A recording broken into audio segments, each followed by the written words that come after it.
Hello, I'm Chang-Mok Jin from Hanmaum Church in Chuncheon. I want to share with you the earth-shattering event that happened in my heart through the amazing work of the Holy Spirit, which was accomplished in 3 weeks. I used to be an atheist. I thought all I needed to live in this world was money or fame, but a strong self. As long as I didn't collapse, I thought I could find a way to survive. That's why I really love tigers. The toughness of tigers as they lived, hunted, and protected their territory alone really appealed to me. My heart would beat loudly in excitement just thinking about their strength. By contrast, lions who lived and hunted in groups seemed pretty weaselly to me. You know the pictures of animals on cereal boxes? Well, I only buy cereals that have the picture of a tiger on the box. I never buy the ones with a lion on it. Sometimes the lion tempts me just a little when there's a buy one get one free promotion. But I choose the tiger without any hesitation. With such a strongly set mind, I always thought that only weak people believed in God. When I saw how the believers actually lived, I could see how weak they were.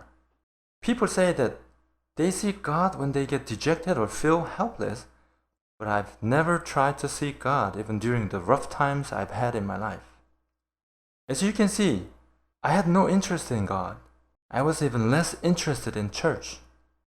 Most of my friends have at least visited a church during their teens for one reason or another. But I thought that just going to church made the person seem weak, so I didn't even go near church. And when I saw how my friends, my brother-in-law, and my sisters lived as Christians, I thought their lifestyle wasn't for me at all. In the end, it's me who has to overcome difficult situations and circumstances in life, But Christians seem to try to avoid difficult problems and situations by relying on a being called God. With the life I had lived, I couldn't understand these Christians at all. Naturally, God and church were outside of my interest. How uninterested in church I used to be. I was so ignorant about church that the first time I went, the pastor was emphasizing the importance of morning prayer services. But I worked in Gangneung, and my church was in Chuncheon. I had no idea that every single church in Korea held morning prayer services. That was something every Korean knew, even if they didn't go to church. Also, I had no idea that it was fine for me to go to church other than my own for worship. I could have asked anyone from my church to clarify my misunderstanding, but I was afraid of being told that I had to come to Chuncheon to attend morning prayer service. Then I would have a 2-hour commute every morning. Then I decided to just go for it. So I went to church. People who saw me that morning were very much surprised. One of them came up to me and asked why I was here. And I told him that I'd come to attend morning prayer service. He looked puzzled and said, "Why not in Gangneung?" So I said, "Is it okay to attend the morning service in Gangneung?" And he said, "Well, yes. God exists in Gangneung too, doesn't he?" What the heck? I came all the way here for nothing? I didn't say that aloud, but I felt like such an idiot. As you can see, I had been completely uninterested in God. But He extended His hand to me too. At the time, I ran a restaurant with my sister in Gangneung. We had worked for 4 years with no break other than on major holidays.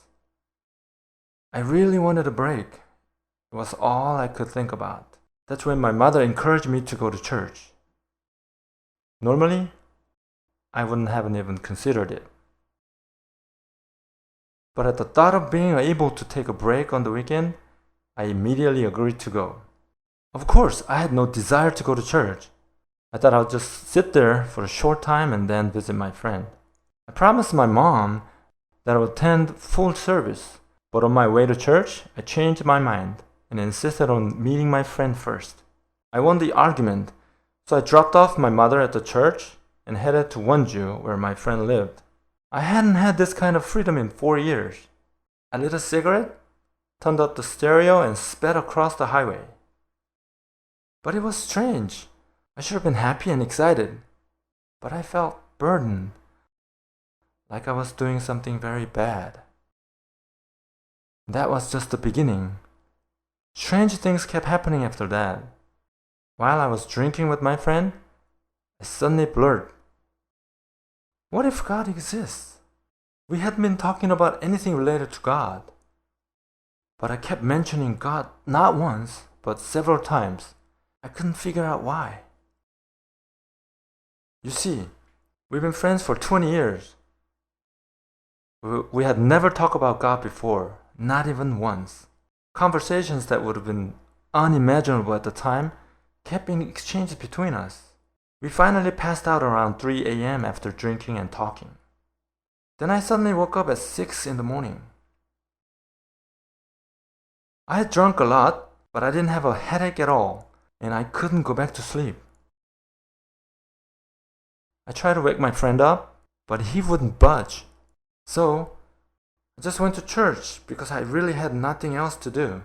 That was how I came to church for the first time in my life at age 33.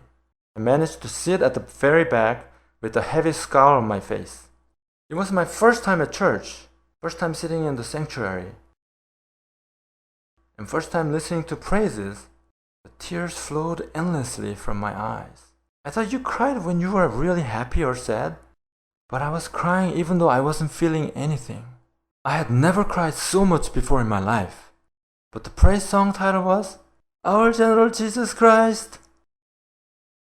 It wasn't a song someone would usually cry over, but the tears were pouring down.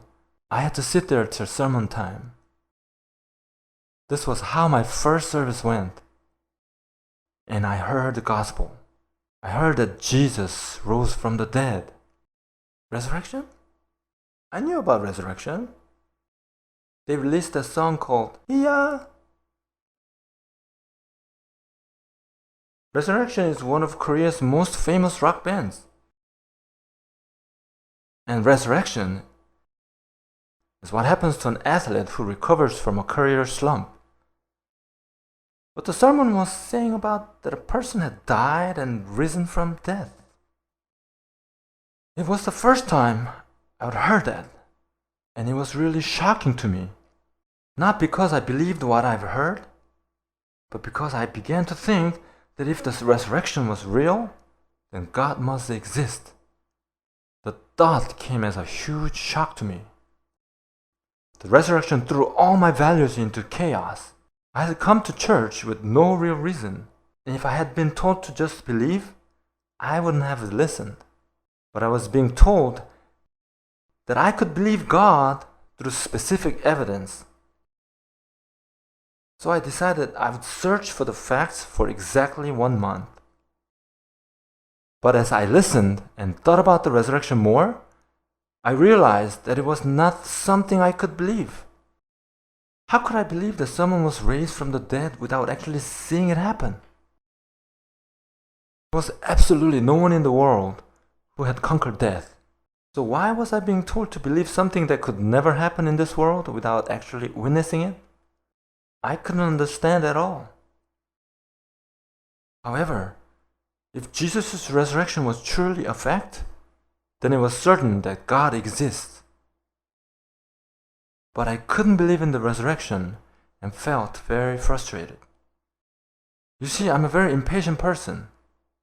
Although I never listened to others because I'm very stubborn, I immediately read and did everything that was recommended by the church member who was helping me. Even so, I just couldn't believe in the resurrection. I got curious about how others believed and thought about the resurrection, so I began searching the internet. It wasn't intentional, but all the sites I happened to visit were anti-Christian sites. At the time, I didn't have the ability to discern what was what, but there was one thing I could clearly see. Anti-Christians only wrote about how they felt, along with some explicit swearings, but the believers provided evidence to support what they said.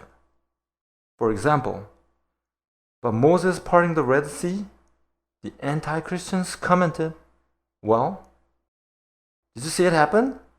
Followed by some very bad words. "Try potting it," they said. "Then I believe it happened." Their insults always said something like that. And the believers would provide some kind of evidence, though I don't remember exactly what they were. Seeing this, I realized on which side I should stand. I started to read the Bible and the resources that Hanmaum Church had published. 2 weeks had passed since my decision to look into this. I had searched eagerly, but I just couldn't believe. I was thinking about giving up. It was very frustrating because I'm an impatient person. All I had to do was search a little more. But I just wanted to give up.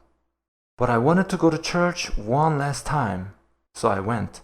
I told my sister that I would quit if I didn't get it this time. I thought my sister wouldn't like what I said, but she told me, "Chang-Mok, you have the right heart." At the time, I didn't know what kind of heart she meant, but as I was sitting in the back of the worship hall, I realized that my heart was earnest. I heard many things during the sermon. However, nothing happened to me. I was very disappointed. Then I thought, this is it. I'll quit now. Strangely enough, though I had made up my mind, I couldn't stop thinking about the resurrection after that. While I ate, resurrection. While I watched TV, resurrection. While I drank, resurrection. Even while I played games, also resurrection. I was thinking about the resurrection even during my smoke break. Eventually, I felt like I'd panic if I heard the "re" in resurrection one more time. It drove me crazy. I didn't want to search more about the resurrection. I was done with it. But I kept thinking about the resurrection anyway. So I alternated between finding out and giving up about the resurrection many times. Then on April 4th, 2006, an earth-shattering miracle happened. It happened at 2 a.m. in the bathroom. I was closing up the store as usual, but suddenly my stomach got very upset. On my way to the bathroom, of course, I thought about the resurrection. I had a copy of a book excerpt which gave a medical explanation of the suffering of Jesus Christ from when he was whipped until he died on the cross.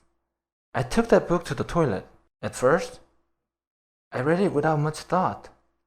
I had thought that the pain Jesus bore when he died had been short, similar to that of a firing squad or a slashed neck. But then, I began to tremble as I realized that when Jesus was whipped and nailed on the cross, he had suffered the kind of pain no human could bear. At that moment, I remembered the disciples who had testified to the resurrection, and everything in me collapsed. The disciples really did see the risen Jesus. Jesus had risen from the dead. I was once told that the word excruciating was created because there was no other word that expressed such agony. The disciples could never have testified to the resurrection after seeing that kind of pain. Knowing that one could die exactly the way Jesus did, nobody could have testified to it. As the resurrection was confirmed to me, I wept and wept. God, whom I had ignored, existed. The young man who had died on the cross was God. I had lived my whole life not believing in him. God had sent his son for a person like me, who had completely neglected him so that he would die on the cross and be raised from the dead to give me a sure proof of his existence. But I had still neglected him. I cried endlessly for the sin of having lived as my own Lord. But strangely, the more I repented the sin, the greater my joy and freedom became. They were feelings which I had never known before in this world. I saw that I had been carrying the heavy burdens of this world as I lived as my own Lord. And the fact that I had a Lord whom I could trust and rely on for everything in this world made me feel so free. I had a Lord to whom I could give my worries, my property, and my whole life. This fact gave me such freedom. The gospel didn't make me weak. It made me the freest person in the world. There had been many changes in my life since then. I stopped drinking and smoking. I used to be a foul-mouthed person. I couldn't have a conversation without swearing, but curses disappeared from my lips. I used to be filled with anger, but now I was filled with joy. Friends who swore to be loyal left me as I stopped drinking and testified to the gospel. But I wasn't mad or disappointed at them. My heart was bleeding for them. The biggest change in my life was that I became a person who proclaimed the gospel. It took me some time for my habit of cursing, drinking, and smoking to leave me. It took 1 to 3 months for the habits to disappear. But just as Paul immediately testified to the resurrection in chapter 9 of Acts, I also testified to the resurrection the moment I believed in Jesus Christ as my Lord. Since I worked past midnight, my friends used to call me late at night. A friend called me also on the day I received Christ, and I witnessed the resurrection to him right away. I testified that God existed. My friend cursed at me and hung up the phone. From then on, I testified to the gospel any chance I got. Nobody had taught me how, and I wasn't doing it because someone had told me to. I had no biblical knowledge. I didn't know anything about God's calling. But I testified to my friends and families every day, and even to the customers in my restaurant. I went to nearby campuses every day and testified. Family and friends told me that I was crazy and that I must have joined a cult. Many people at the campuses recognized me. While I was testifying to the gospel every day in the campuses, I would say hello, and some students would say, I already heard it yesterday. Some would say, Jesus is risen, before I even said anything. And some would run away as soon as they saw my face. I'll sometimes demand at the students, why can't you believe when there's such a definite proof? And be the one persecuting them. There are things I've clearly seen as I preach the resurrection of Jesus. I saw a young student planning suicide come back to life. I saw the salvation of many young students who had been lost in their worries and worldly pleasures. I witnessed a man who had been insincere and refusing to listen to the gospel submit to the risen Lord in 5 minutes. I witnessed young and old people, people of other religions, and even those in a heretical group submitting to the Lord of the resurrection. It didn't take any systematic training for me to be a witness of the resurrection, and it doesn't take a long time for people to change. The gospel of the resurrection changed me from atheist to a man whose Lord is Jesus Christ. The reason Jesus told the disciples, God sent me into the world, I have sent them into the world. I was not sent into this world to do many things, but only to be a witness of the gospel. I will continue to run the race until the day my Lord returns, just like the witnesses of the resurrection did. I give all the glory to God, who showed me the power of the resurrection through a 21-day miracle. Thank you.